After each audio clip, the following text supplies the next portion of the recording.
Hi guys, welcome back to my channel. నేను శోభ, మీ శ్రీకాకుళం అమ్మాయినండి. ఈ video వచ్చేసి వినాయక చవితి రోజుది పూజ చేసాం. పూజ వీడియో. ఆ వీడియో మొత్తం చూసి నచ్చినట్టయితే లైక్ చేయండి, షేర్ చేయండి. ప్లీజ్ నా ఛానల్ని సబ్స్క్రైబ్ చేసి నేను సపోర్ట్ చేయండి. అదేవిధంగా ఇది వినాయక చవితి రోజు అసలు పూజ చేస్తాను అనుకోలేదు. నార్మల్గా వినాయకుని విగ్రహం తెచ్చేసి పెట్టేసుకొని నార్మల్ పూజ చేసేసుకుందాం అనుకున్నా. బట్ ఎందుకో ఇంకా 1 year తర్వాత కదా మళ్ళీ అని కొంచెం ఓపిక తెచ్చుకొని పూజ అంతా చేసి మంత్రాలు చదువుకొని అదేవిధంగా వ్రతకథ చదువుకున్నాను. కానీ నాకైతే చాలా అంటే చాలా ఎక్కువగా దగ్గు వచ్చేసి గొంతు నొప్పి వచ్చేసింది మధ్యలో. కానీ ఆపకూడదు కదా అని కొంచెం వాటర్ తాగుతూ అలా పూజ అయితే కంప్లీట్ చేశాను. కానీ పూజ అయితే చాలా బాగా జరిగింది. ఇది వచ్చేసి పాలవెల్లి మా నాన్న కట్టారు.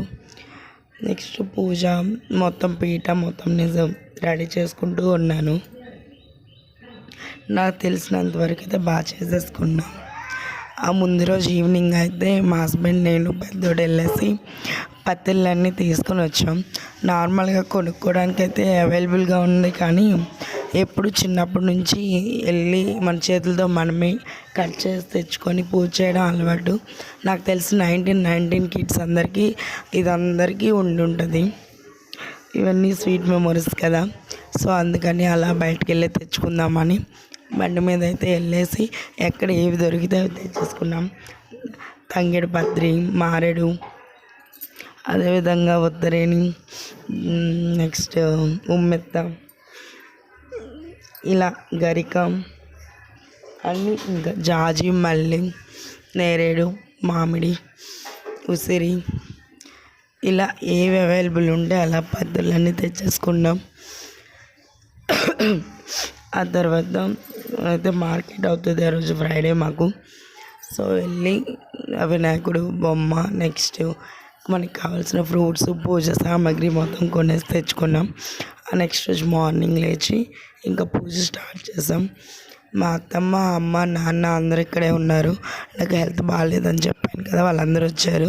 సో అందరూ ఉన్నారు కాబట్టి వాళ్ళందరూ హెల్ప్ చేశారు.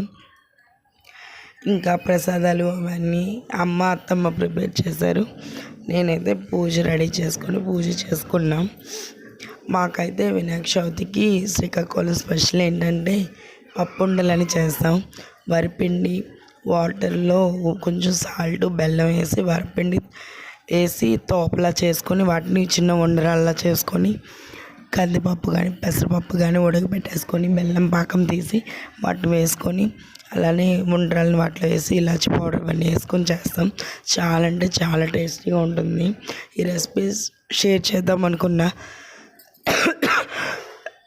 బట్ చేయలేకపోయాను. ఈసారి ఎప్పుడైనా నాకు హెల్త్ క్యూర్ అయ్యాక ఈ రెసిపీ చేసి చూపిస్తాను. అందరూ ట్రై చేయండి, చాలా అంటే చాలా బాగుంటుంది. ఇది అయిపోయాక కొంచెం దేవుడి వరకు పాలు ఉండలు చేసుకున్నాం. అదే వరిపిండి ఉండల్ని కొంచెం పాలు తీసుకొని పంచదార పాకం పట్టి పాలు వేసుకొని వాటిలో ఇలాచి పౌడర్, కొబ్బరి కూరు, నెక్స్ట్ ఈ ఉండ్రాలను వేసుకుంటాం. ఇది కూడా చాలా బాగుంటుంది. నెక్స్ట్ కొంచెం గుగ్గిళ్ళు, వడపప్పు, అటుకులు, బెల్లం ఇవన్నీ కామన్ కదా, ఇవన్నీ పెట్టేసుకొని పూజ అయితే చేసుకున్నా. ఇంకా పులిహోర, గారెలు ఇలాంటివి ఏం చేయలేదు. సో ఓపిక లేదు. అదేవిధంగా మా చిన్నోడైతే బాగా అల్లరి చేస్తూ ఉన్నాడు ఈరోజు ఎందుకో. ఇంకా మా నాన్న అయితే వాడిని ఆడిపిస్తూ ఉన్నాడు. ఈ విధంగా పూజ అంతా అయిపోయింది. నాకైతే ఎందుకు హెల్త్ సడన్గా ఎఫెక్ట్ అయిందో అర్థం కాలేదు. ఇంకా ఇప్పటికి కూడా ఇప్పుడు వినాయక చవితి అయిపోయి 5 days అయిపోతుంది అనుకుంటా. అంతకుముందు ఒక 10 days, దగ్గర 15 days అయిపోతుంది.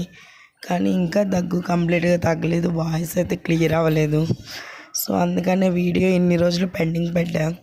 తగ్గితే ఏమైనా వాయిస్ ఓవర్ ఇద్దాం ఉంది, బట్ తగ్గట్లేదు. ఇంకా అందుకే లేట్ అయిపోతుంది కదా అని ఈరోజు అయితే వాయిస్ ఓవర్ ఇచ్చాను. ఇప్పుడు కూడా వాయిస్ ఓవర్ చెప్తుంటే గొంతు అయితే బాగా పెయిన్ వస్తూ ఉంది. బట్ తప్పదు కదండి, వాయిస్ ఓవర్ ఇస్తూ ఉన్నాం.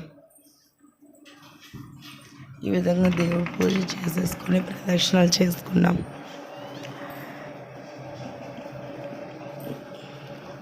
మీరు మీ ఇంట్లో ఏ విధంగా పూజ చేసుకున్నారో కామెంట్ సెక్షన్లో షేర్ చేయండి.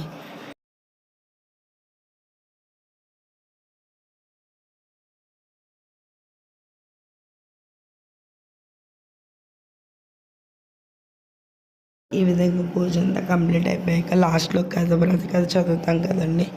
ఆ టైంలో మా ఫాదర్ అండ్ మదర్, మా అత్తమ్మ అందరూ వచ్చేసారు కథ వినడానికి. అందరూ వచ్చి కూర్చున్నాక కథ స్టార్ట్ చేశాను.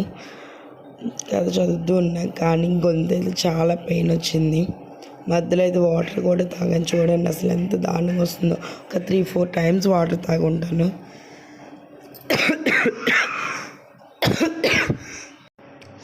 ఇప్పుడు కూడా వాయిస్ ఓవర్ ఇస్తుంటే అదేవిధంగా పెయిన్ వస్తూ ఉంది. చూడండి అసలు అల్లాడిపోయిన దగ్గుతో.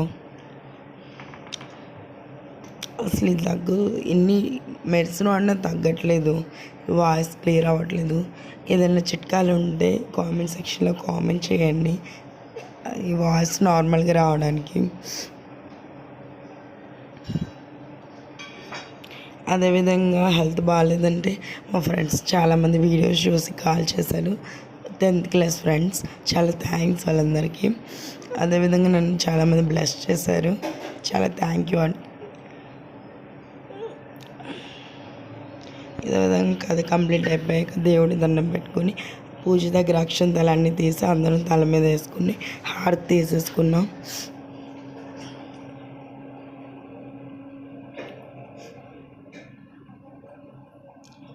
మీరు కూడా ఇలానే సెలబ్రేట్ చేసుకుంటారా?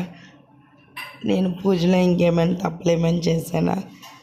ఏమైనా తప్పు చేస్తుంటే ఎలా చేయాలో కామెంట్ సెక్షన్లో కామెంట్ చేయండి. మా చిన్నప్పటి నుంచి మా నాన్నగారు ఇలానే చేసేవాళ్ళు, నేను కూడా ఇప్పుడు అలానే చేస్తూ ఉన్నాను. కాకపోతే మరీ చిన్నప్పుడు పూజ అవేం చదివేవాళ్ళం కాదు. మాకు కొంచెం 6th, 7th, 8th ఆ ఏజ్ వచ్చాక, మాకు చదవడం వచ్చాక ఓన్లీ వ్రతకథ చదువుకునే వాళ్ళం. అలా అలా అలా మ్యారేజ్ అయ్యాక నుంచి పూజ మొత్తం చదువుతూ, మ్యారేజ్ కాదు బీఫార్మసీ ఇంటర్ నుంచి అనుకుంటా, పూజ మొత్తం చేసి చదువుతాను. ఇదిగోండి అదంతా అయిపోయాక మీకు చెప్పాను కదా రెసిపీ పప్పు ఉండలని. ఇదిగోండి ఇవే, చాలా బాగుంటుంది స్వీట్ ఐటమ్. మా ఇంట్లో అయితే పూజ ఈ విధంగా అయింది. మీరు ఎలా సెలబ్రేట్ చేసుకున్నారో కామెంట్ సెక్షన్లో కామెంట్ చేయండి. అదేవిధంగా వీడియో నచ్చినట్టయితే ప్లీజ్ లైక్ చేయండి, షేర్ చేయండి, సబ్స్క్రైబ్ చేసుకోండి. ప్లీజ్ నన్ను సపోర్ట్ చేయండి. Thank you for watching. Bye bye.